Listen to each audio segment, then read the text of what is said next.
vous avais pas fait de retour en vidéo des matchas, Milia Matcha, mais je les ai testés et franchement ils sont vraiment hyper bien, ils sont super bons. Les roux amertume et tout, les goûts ils sont juste incroyables. Moi j'ai pris le goût vanille et le cérémonie, donc le goût original, et franchement les deux ils sont juste incroyables. Je bois ça tous les matins, bien fait pour le corps, sont juste trop bien. C'est super bon, c'est super sain, c'est hyper naturel, donc moi franchement je vous les conseille à 100%. J'espère que vous allez tous très bien, je suis trop contente de vous retrouver dans cette nouvelle vidéo. Vous avez déjà vu le titre de cette vidéo, mais aujourd'hui on va se remotiver ensemble après une longue période de non-motivation. Même si c'est tout à fait normal d'avoir des phases comme ça, de plus être motivé, etc., d'avoir la flemme, de procrastiner, ça c'est tout à fait ok. Aujourd'hui on va voir ensemble comment se remotiver après toute cette petite phase et pourquoi pas aussi l'éviter de temps en temps. Je me suis dit que ça pouvait être cool que je vous partage un petit peu tous mes conseils, etc. Et aussi parce que ça m'est arrivé dernièrement et j'aurais bien aimé tomber sur ce genre de vidéo, donc la voilà. C'est vrai que moi j'ai remarqué que toutes mes humeurs, etc., toutes mes actions sont un peu faites en fonction du temps. Si l'hiver j'ai tendance à être un peu plus fatiguée, etc., un peu plus démoralisée avec le temps. Soit il pleut toute la journée, soit il fait pas beau, il fait nuit très tôt. Et le matin il fait encore nuit quand on se lève, donc c'est pas très motivant. Mais là avec les beaux jours qui arrivent, je me suis dit que cette petite vidéo était parfaitement dans le thème. En plus moi cette année je passe mon BTS, donc c'est vrai que toute la période de janvier à mars j'étais en épreuve blanche. Donc au niveau du stress j'étais vraiment au max. Je dormais pas bien, j'avais du mal à manger bien, j'avais du mal à trouver ma petite routine, etc. Donc c'est vrai que c'était assez difficile. Mais là toutes mes épreuves sont finies, je suis vraiment trop contente. En plus j'ai déjà commencé à avoir quelques notes, donc je suis vraiment trop contente. On a tendance à ressortir toujours négatif, à voir un petit peu en noir, etc. Enfin moi je sais que c'est comme ça que ça marche pour moi. Dès qu'il y a quelque chose qui va m'arriver, qui va me toucher un petit peu, c'est vrai qu'après je vais continuer à voir toutes les choses en négatif et à chaque fois il n'y a rien qui va vraiment s'améliorer. Et là c'est vrai qu'avec l'arrivée des beaux jours, etc., à la fin des épreuves, j'ai vraiment voulu un petit peu me féliciter en quelque sorte et noter vraiment un petit peu cette impulsion de motivation que j'ai eue, etc. J'étais hyper productive cette semaine et pour noter ça je me suis acheté un petit bouquet cette semaine, mais regardez-moi ça, il est juste magnifique. Vraiment les bouquets de fleurs ça me rend beaucoup trop heureuse et ça fait très longtemps que je vais en acheter pour ma chambre. C'est juste pour vous dire de vraiment prendre soin de vous, de penser à vous-même, même si vous avez des périodes qui sont difficiles, etc. Tout ça c'est tout à fait normal. Et surtout le plus important c'est de noter quand vous ressortez vers le positif. Dès qu'il y a quelque chose de bien qui vous arrive, etc., dès que vous êtes un petit peu fier de vous, tout ça, essayez de le noter, de vous faire un petit cadeau, etc., de marquer un petit peu ce moment. Et là voilà c'est ce que j'ai voulu faire. L'arrivée des beaux jours, me féliciter, etc. Et vraiment ça me fait trop plaisir. Pour moi, la première étape c'est déjà de trouver la cause de votre non-motivation. Moi par exemple je sais que c'est le temps, le stress, etc. Et surtout quand je ne maîtrise pas les choses. Là par exemple j'avais énormément de révisions, j'avais le sport, etc. À côté je voulais faire beaucoup de vidéos sur YouTube et ça je vous en ai déjà parlé. Ça m'a créé beaucoup d'angoisse, je dormais mal donc j'étais fatiguée, enfin bref. Ça c'est vraiment pour moi une phase assez compliquée quand j'arrive pas trop à maîtriser les choses, etc. Quand je suis pas très productive. C'est vrai qu'en fait quand je suis pas productive je me dis que je vais jamais y arriver, donc du coup je pars directement négatif et je n'y arrive pas, donc ça c'est vraiment pas bien de faire ça après. Donc ça vraiment trouver la cause déjà du problème c'est le plus important. La deuxième étape c'est de reprendre à son rythme, ça c'est vraiment super important. Allez-y petit à petit si vous voulez vraiment bien reprendre. Vous pouvez pas prendre des habitudes, faire des choses sur le long terme si vous y allez directement. Prenez votre temps de reprendre cette habitude, de recommencer à vous organiser sur la semaine, etc. Programmez petit à petit toutes les tâches que vous voulez faire. Si par exemple vous avez arrêté la salle de sport d'un jour à l'autre, vous n'allez pas reprendre 5 séances par semaine, vous allez reprendre au moins. Vous allez reprendre au début 2 séances, etc. Vous allez voir déjà comment ça se passe. Et petit à petit vous rajoutez au fur et à mesure des séances en plus pour retourner à vos 5 séances comme à votre habitude.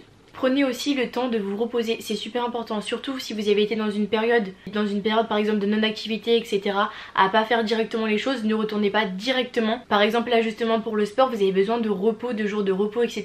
Donc au début prenez vraiment le temps de faire ces jours de repos, de vous reposer, de prendre des pauses. Pour la troisième étape, et ça s'applique vraiment pour le sport, mais c'est de trouver vraiment ce qui vous plaît. Trouvez le sport qui vous plaît. N'allez pas à la salle de sport si c'est pas le sport que vous aimez faire, parce que justement c'est là où vous allez avoir envie de baisser les bras et vous allez pas être motivé. Vraiment trouvez le sport qui vous convient à vous et pas juste un sport que vous avez vu sur TikTok ou quoi, ou parce que tout le monde le fait. Il existe énormément de sports, donc trouvez celui qui vous convient à vous. Il faut pas se forcer à faire quelque chose si on n'aime pas le faire. Il faut vraiment prendre les habitudes qu'on veut, le sport qu'on veut et organiser vraiment ses journées comme on le souhaite. La quatrième étape c'est de se fixer des objectifs réalisables. Avant j'étais vraiment la première à le faire, je notais vraiment énormément d'objectifs à faire durant mon mois, etc.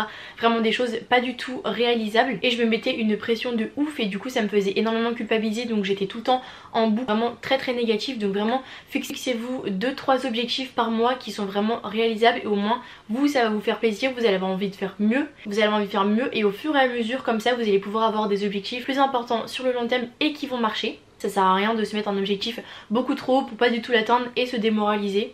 La 5e étape, c'est de se créer sa propre routine. Je sais qu'aujourd'hui on voit énormément de choses sur les routines, etc. Se lever tôt, la miracle morning, le sport, tout ça, la méditation. C'est vrai qu'on voit énormément de choses, mais vraiment trouvez-vous votre routine qui vous plaît. Moi par exemple, je sais que je préfère lire le soir et pas le matin, donc c'est ce que je fais. Le sport par exemple, je sais que je peux pas forcément le faire le matin avant d'aller à l'école, etc. parce que je me lève assez tôt, donc je le fais plutôt le soir. C'est vraiment votre routine à vous qui vous convient à vous, parce que ça c'est comme les objectifs ou le sport qu'on n'aime pas. Si jamais vous aimez pas votre routine, vous n'allez pas avoir envie de vous lever le matin, vous n'allez pas être motivé, vous n'allez pas faire vos tâches que vous devez faire, et donc du coup vous allez tourner encore dans un cercle vicieux, vous n'allez pas être motivé, vous allez procrastiner, vous n'allez pas être productif, donc du coup vous allez voir le négatif attire le négatif, et vous allez toujours tourner en rond dans cette période de non motivation. Le mieux c'est de vraiment créer votre propre routine, celle qui vous convient à vous. Vraiment vous faites des choses qui vont vous motiver, qui vont vous faire plaisir. La 6e étape, c'est de trouver son binôme par exemple dans des activités. Si vous souhaitez par exemple commencer la course, etc. mais que vous voulez pas vous lancer seul, ou par exemple dans un projet de création d'entreprise, des choses comme ça, etc. Essayez de trouver un binôme qui vous correspond et qui peut partager du coup les mêmes passions que vous, etc. et vous allez pouvoir vous motiver ensemble. Moi je sais que j'ai commencé la salle avec ma petite soeur et mon père, et on se motive tellement. Moi je vois surtout la différence quand je faisais la salle du coup toute seule, et maintenant quand je le fais avec ma soeur, je suis beaucoup plus motivée. Ça c'est vraiment super important de trouver son petit binôme, pas forcément dans le sport, hein. Si vous avez besoin par exemple de reprendre votre alimentation, etc. vous pouvez trouver avec quelqu'un qui partageait vos recettes, tout ça. Donc ça franchement c'est une étape vraiment importante. Je sais que ça peut être compliqué pour certaines personnes, par exemple surtout dans le sport, etc. mais n'hésitez pas à aller voir s'il y a des gens dans votre salle qui s'entraînent souvent, etc. à leur parler, leur demander, etc. Ça se trouve eux non plus n'ont pas de binôme et ils pourraient bien avoir besoin d'un. Et la 7e étape, et pour moi la plus importante, c'est de trouver son équilibre de vie. On a le droit de prendre des pauses, on a le droit d'avoir besoin de repos, de procrastiner, d'avoir la flemme parfois. C'est tout à fait normal, on est des humains, pas des robots. Mais si vous suivez toutes les étapes que j'ai dites avant et que vous avez vraiment un équilibre de vie qui vous convient à vous, vous ne devrez pas avoir de problème sur la motivation, la productivité, etc. Après vous avez le droit d'avoir des jours de repos, c'est tout à fait normal, et prenez le temps de vous reposer et prenez ces temps-là pour vous, c'est vraiment super important. Vraiment je le répéterai jamais assez, mais écoutez votre corps. Si vous êtes malade, si vous avez besoin de repos ou quoi, vraiment prenez ce temps là, vous serez productive un autre jour, et pensez à vous-même, c'est le plus important.